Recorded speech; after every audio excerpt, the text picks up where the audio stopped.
What's up, Nerdyverse? I'm Daddy Louie, and in this video we're going back to the basics, and I'll be showing you things you can do today that will improve your painting, so stick around.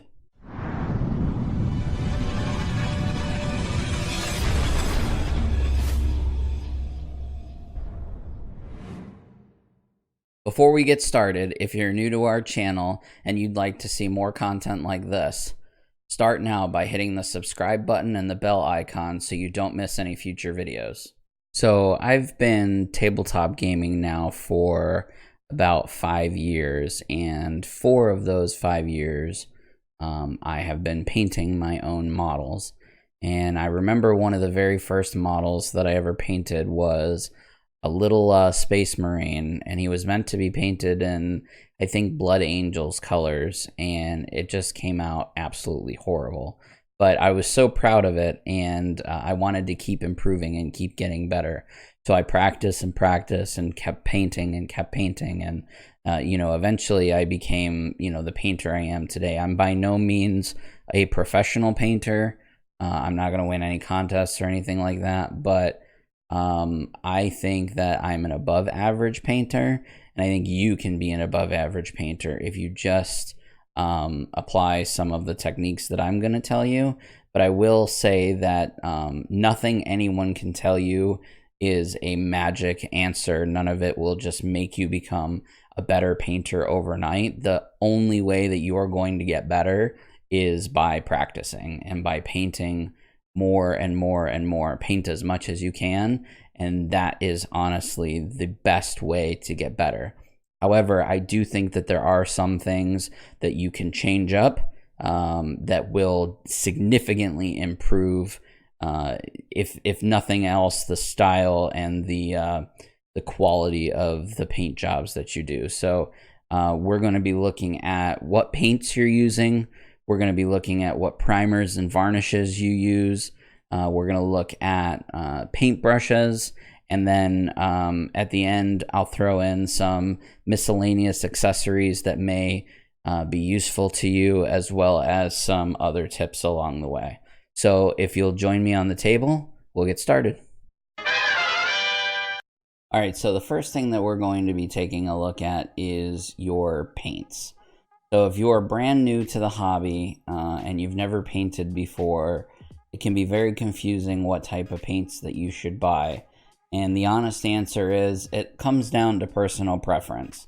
So a lot of these things that I'm going to be talking to you about in this video do come down to personal preference. What works for one person may not work for another person. I'm just going to steer you in the direction that I went, because I believe that making some of these changes really can help you improve. So like I said, if you're brand new to the hobby, you may find some appeal in wanting to go with 99-cent acrylic paints like this here that you'd find at an arts and crafts store. Don't use these. You want to go down to your local gaming store and you want to see what selection they have of model paints, and you want to go from there. For someone who doesn't have a large paint collection, I would recommend starting out with Army Painter.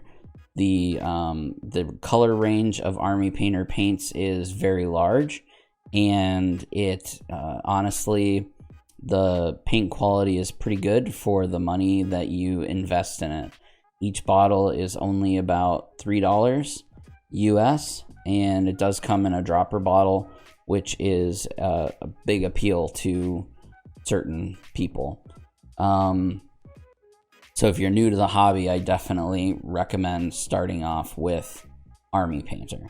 Now, if you've been in the hobby for a little while and you're ready to start investing a little bit more money, I highly suggest putting Army Painter off to the side and going with one of these companies here, either Vallejo or Citadel.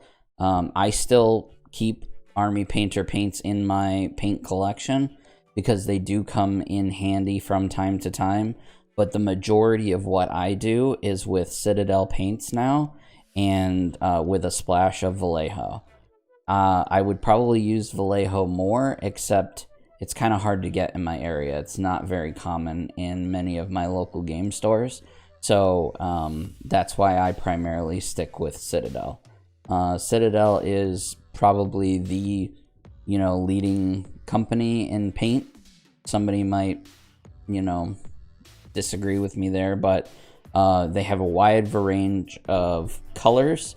They all come in pots, which a lot of people don't like, but they have tons of different colors. They also have different series paints, like they have technical paints, they have glazes, they have the new contrast paints. If you don't know anything about these, I'll throw a video card up on the screen now. You can go check out my video about the Citadel contrast paints. And they have washes and just a ton more of stuff. They are a little bit pricier than Army Painter. Like I said, Army Painter is about $3 for one of their standard colors, whereas Citadel is about $4.50 for one of their standard colors. And they go all the way up to like $8 if you want like a contrast paint. But they're totally worth the money, and if you take care of them, they won't dry out. They'll keep for a while. I have a huge collection of paints now, and I have yet to have an issue with anything drying out. So highly recommend switching from your more basic paints like Army Painter over to Citadel. All right, so the next thing that we're going to take a look at is primers and sealers. So primers is something that I've been experimenting a lot with lately, because some of the more, I guess you could say, hobby primers, like your Citadel primers, for example, and even your Army Painter primers are very expensive. So a can of Army Painter primer in my local game store is $15. It's a 400 millimeter can, which is standard size for most spray cans. And like I said, this is $15 in my local game store, and they go all the way up to $20 for like a Citadel spray can. So that's expensive, especially if you're spray painting a lot of models. So like I said, I've been experimenting a little bit more lately with like Rust-Oleum. There's this Rust-Oleum here, this Painter's Touch 2x Ultra Cover. It comes in flat white and it comes in flat black. And I have found both of them to be perfectly acceptable primers to use on models. The one thing that I will say is if you get it on your hands, or if you get it on whatever you're holding your models with, it does get sticky. But on the model itself, if you let it dry, especially if you let it dry for like 24 hours, there's zero problem at all. So I would recommend this definitely on a budget. But if you're willing to splurge the money on the other stuff, Citadel's primers are great too. I keep a can of Lead Belcher in case I want to paint up a mech or something like that.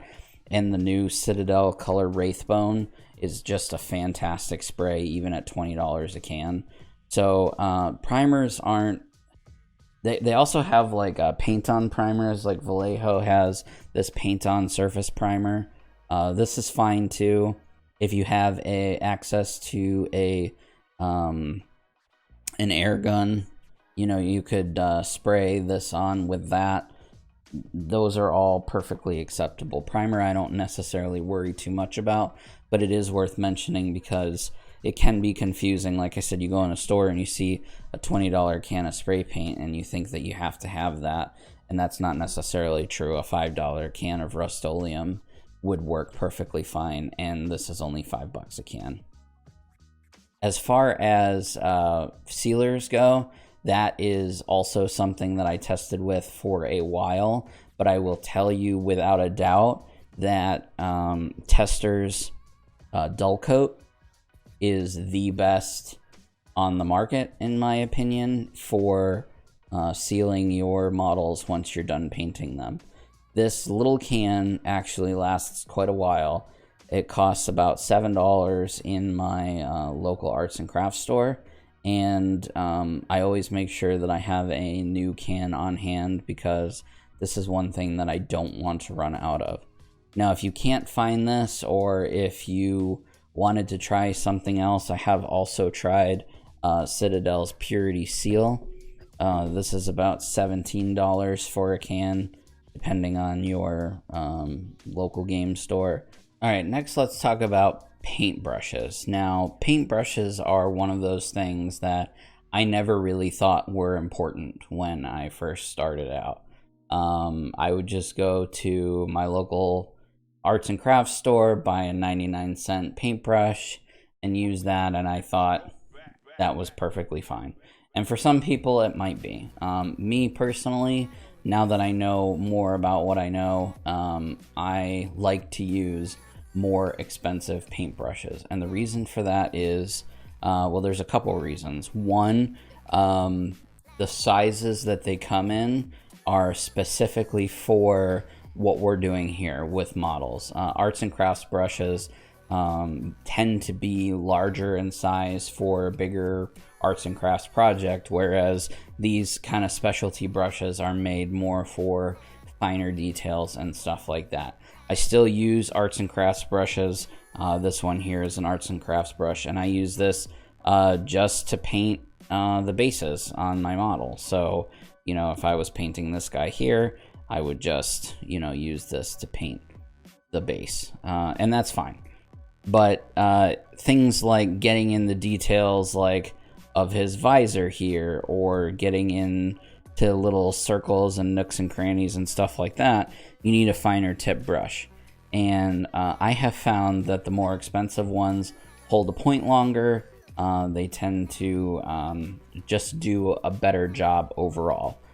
Some people will tell you, oh, well, I'll just go to the store, buy a 99-cent brush, and as soon as it doesn't hold a point anymore, I'll throw it away and go buy another 99-cent brush. Well, there's two things wrong with that. One, I don't have time to go to the arts and crafts store every other day to buy a new paintbrush. I don't know about you guys. The other thing that's wrong with that is that when you buy an arts and crafts brush off the shelf, you're not going to have as good of a point to start with as you would with a more expensive brush. So what kind of brushes should you use? Well, again, it's going to come down to personal preference.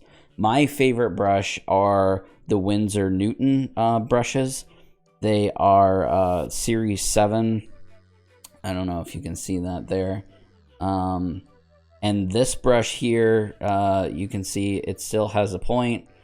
You can kind of see it. I've had this brush for about 2 years, maybe 3 years. And I still use this brush almost every single time that I paint. The same thing goes with this one here. They just last a really, really long time. But they do tend to be expensive. As of the recording of this, Amazon has them for $19 a piece. So that's very expensive.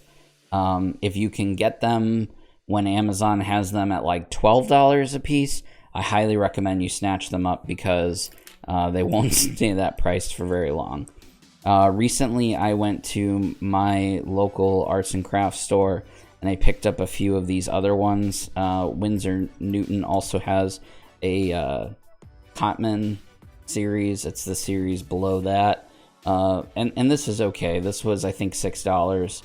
And there's some other ones in here as well that were about $6 or $7. So if that price point is okay for you, I recommend doing that. I personally wouldn't use 99-cent brushes. And if you're already in the painting game and you're looking to improve, that's one thing I would start with, is look at which brushes you're using. Look at the points that you have. Again, you can keep the other stuff for dry brushing and stuff like that. I have a whole cup of paint brushes over here that I use all the time. It's just these ones in particular are my day-to-day uses on those finer details. And I think that changing out your brushes could really improve your painting. All right, finally, the last thing that I want to talk about are two accessories that I would highly recommend you look into possibly getting. And the first one is a wet palette. So there are tons of videos online on how to make your own wet palette. I will link one of them in the description below so that you guys can see that. But I really think that this wet palette here is worth its price in gold. This is about $10 on Amazon. I will link that in the description as well. And I have had this wet palette for about 4 years, and I use it every single time that I paint. It keeps all of my paints wet. I've been using these paints like a while ago, and you can see, look, all my paints are still wet, and I probably shouldn't have done that, but you you guys get the idea. Using a wet palette is not just for people who are wet blending. It's not just for people who are pro painters. Using a wet palette will keep your paints wet for an extended period of time to allow you to be able to get a smoother finish. You don't have to worry about wetting your paints constantly. It's just, this thing changed the way that I was painting completely. So I highly recommend that you look into using a wet palette. The other thing that I would recommend is these Citadel grip handles. They open and they allow you to stick the models stick the model bases onto this, and it gives you more control when you're holding it. If you do a lot of pinning, so if you pin your models to your bases, you can use cork. That's perfectly acceptable. I don't really pin a lot because I'm not very good at it, so these are great for me. They come in 2 different sizes. They have ones for larger bases and ones for smaller bases. I have 4 of these now, and will probably end up getting more eventually, just because I like having models that I have different in different stages on the bases. You can also use blue tack, which I do as well sometimes, and just put him on top of there like that. And the reason that I do this instead of with the gripper on this particular model is because he's made of a softer plastic, and these guys tend to have a tight grip, and I don't want to bend the plastic on the bases. That's why I've attached him here. You could also use, when I first started, I just used these acrylic paints because I had a bunch of them lying around, and I just put some tack right up on top there and just stuck the model on like that, and I use that to hold the model on. Again, that's perfectly acceptable. It has a better grip, it has a better feel, it's more ergonomic. If I'm painting for several hours, it feels great. I don't have any issues. So highly recommend you look into these painting handles. Alright guys, so in addition to changing up your paints, changing up your paint brushes, looking at different primers and seals, as well as adding some new accessories to your arsenal, I have 3 more little tips that I want to give you. The first one is make sure that you are in good lighting. I paint in a room that has 3 windows for lots of natural light. I have a standalone lamp to my left. I have a desk lamp on the right. I've got lights behind me, lights over here. I'm just in a well-lit room. Painting in a room that is dark or that doesn't have a lot of light is going to be very difficult. The next tip that I would have for you would be to take breaks. If you're painting for several hours, you can cramp, become fatigued, you forget to drink water, you forget to eat, and then you just feel like crap when you're done. So I definitely recommend that you take breaks, get up, walk around, get yourself some water, whatever it is that you need to do to stay motivated and keep going and paint for longer.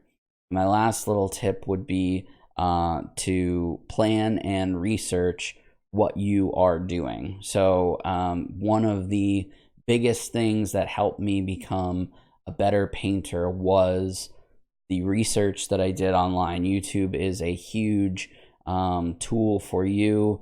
If there is a specific model that you are painting and you want some ideas on how to paint that, go to YouTube and type in the name of the model and just search it, because there may be a tutorial of somebody out there. And I'm not necessarily saying use their paint schemes or use their techniques, but he may find a detail, he or she may find a detail on the model that you didn't even see before.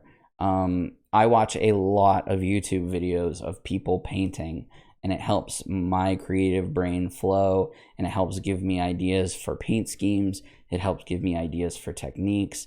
And you want to plan out what your color palette's going to be for the model before you start. If you get a whole bunch of models and you're really excited about painting one model, don't paint that model first, paint a different model, because you're going to learn as you go, and you don't want to necessarily mess up on the model you were most excited for. So I'd recommend just like painting a grunt or painting something smaller just to improve your techniques, and then when you're ready, you can get to the model that you were most excited about, and I think that your results will be better that way.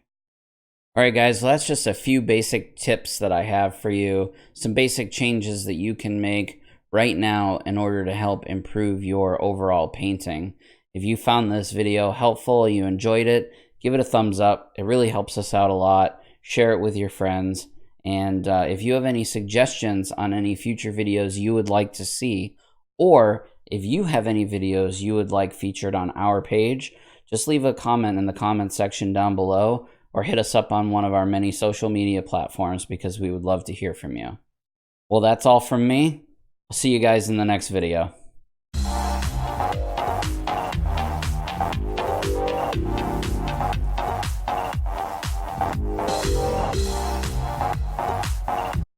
Perfect.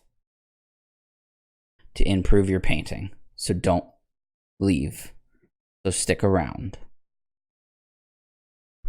I feel really close to the camera. Am I really close? Jeepers. Is it the headphone? What is wrong? Get all up in the wrong direction. I said future twice that time. Did you hear me? The subscribe button, and then I will come to your house and give you a high five.